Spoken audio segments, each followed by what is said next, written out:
this kind of war of what is the definition is continuing on of extremism and what was noted back in 2021 with Lloyd Austin having this battle against extremism within the military ranks. However, I do want to use this with reports and evidence and open source information to show you why this truth and things that have been put out there, I believe, are not always conveyed in their true necessity or the true facts of how bad this problem is, because not many people are looking into this as far as the Inspector General reports and various other things have come out. There is an AP article going around that is titled, U.S. Military Academies Focus on Oaths and Loyalty to Constitution as Political Divisions Intensify. I should note that a lot of people are conflating and twisting things as to why this might be with the military academies looking back at their oath. I do want to say there are several things that are conflicting with this, as top brass have been caught in the crossfires. I have to start out with General Milley in my last video, where there were people that had signed a petition against General Milley and other top leaders, including admirals, generals from other branches as well, as they made the COVID-19 vaccine mandate a requirement, which people said infringe on their constitutional rights. However, people have linked this article, and even the author of this article has linked this to January 6th and issues that occurred on that day, as people were seen as extremists, and that title and definition is very convoluted. However, I do want to annotate that there is factual evidence of all the people that have been charged that only 1 in 5, and actually it's less than that by a margin, were actually veterans. None of these people were actually active duty, and I want to make that very clear. None of these people were active service members in the military that were there on January 6th. And I also want to stress it is important to take a break away from heavy topics like this and actually give yourself time to unwind with the application Fishing Clash, which is here to help out the channel and also help you guys out. But this app is available on the iOS and Android stores as well for you to download. This is a application which has 131k votes of almost 5 stars on there as well. So this is not a low tier mobile game that you might find. This is actually very high tier. Fishing Clash lets you hit up a ton of amazing fishing spots around the world from your phone, which is obviously convenient because we're very busy, like I said, and often don't have time to go fishing outdoors or during the winter season if it's too cold. This application allows you to catch and collect some amazing fish, which makes this rewarding and quite fun.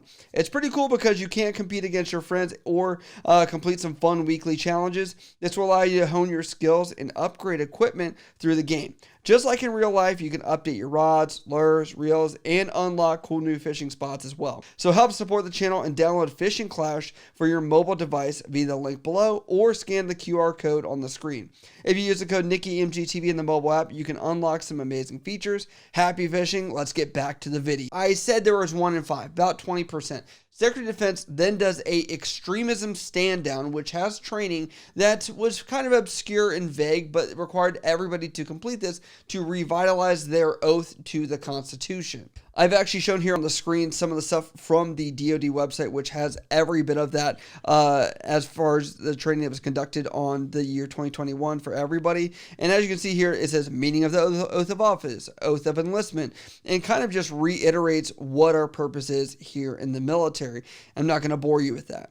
However, I have to annotate as well that the Inspector General did release their own report of after action as people looked into this issue, and they did not find the same things that people thought they would have found, which is why I'm glad they did it. Heads up that Inspector General is kind of like a third party-ish person or entity that gets to look into these issues and kind of look at it in a non-biased or more objective viewpoint of saying, like, you have this, does that really make sense, and are they correlation, causation, things like that, and can they come to those conclusions?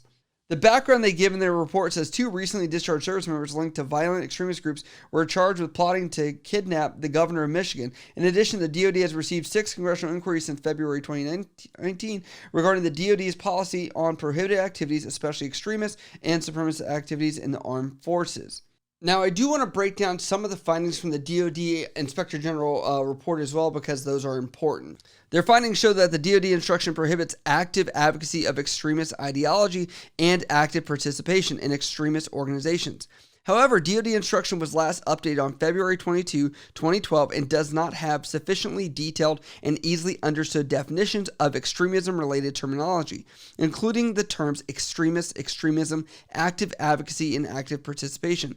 Office of the Undersecretary of Defense for Personnel and Readiness, the Office of the Undersecretary of Defense for Intelligence and Security, and military service officials consistently stated the service members and commanders do not know what behaviors constitute extremism or extremist activity. As a result, the DoD cannot fully implement policy and procedures to address extremist activity without clarifying the definitions of extremism, active advocacy, and active participation.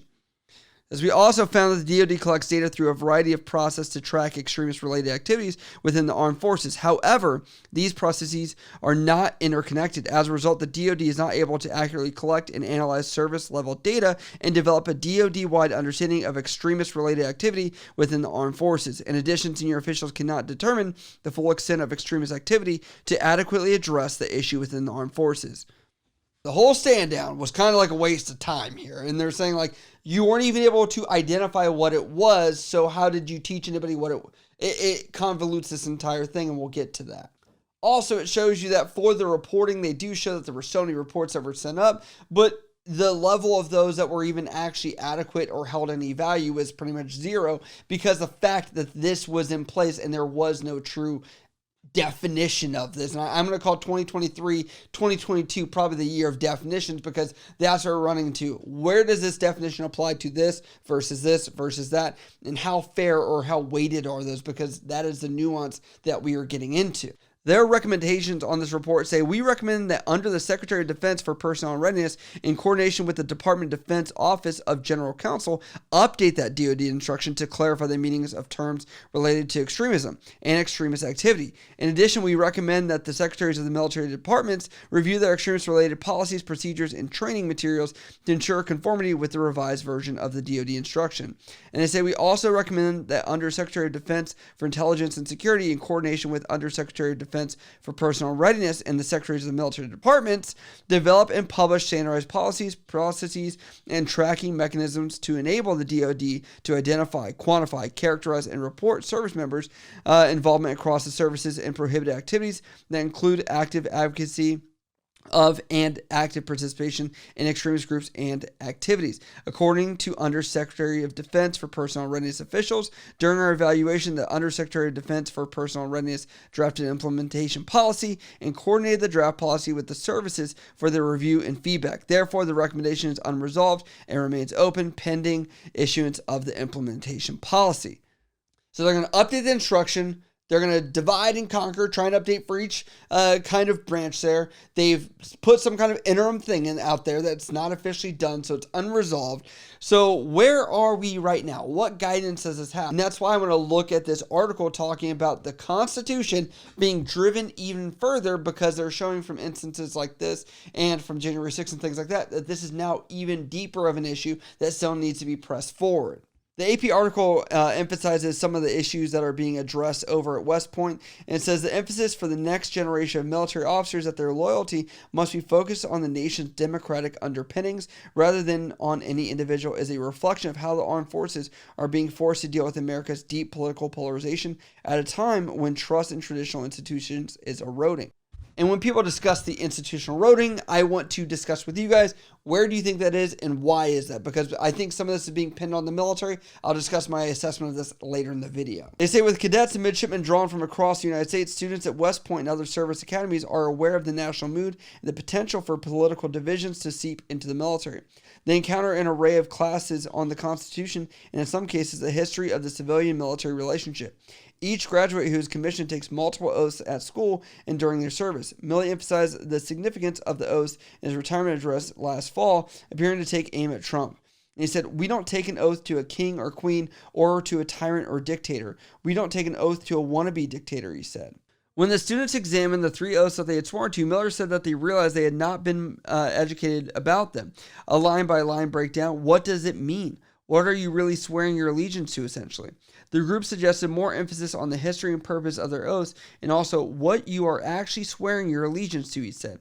One point was showing the distinction between countries where the military profess allegiance to sovereigns or individuals as opposed to the U.S. military's oath to the Constitution. What I want to analyze from all this is I still think that it should be stressed that as an American citizen, which I would say is the number one thing, you do have rights to vote, you do have rights to beliefs, and because of that, I feel like a lot of people do not want to say their opinion, think about it, or really intertwine it because it is more so taught to shun it away. And I would say it's great that they're thinking about this at West Point, but I also want to say, what is this projection cause for the American people? If we continue to say that there are issues with extremism and things like that, and people aren't able to tie in the true numbers that I reported from the DoD Inspector General that show this is not really an issue, the fact that the people that were at January 6th were not even active duty military, what does that project for the civilian population and trust in the military?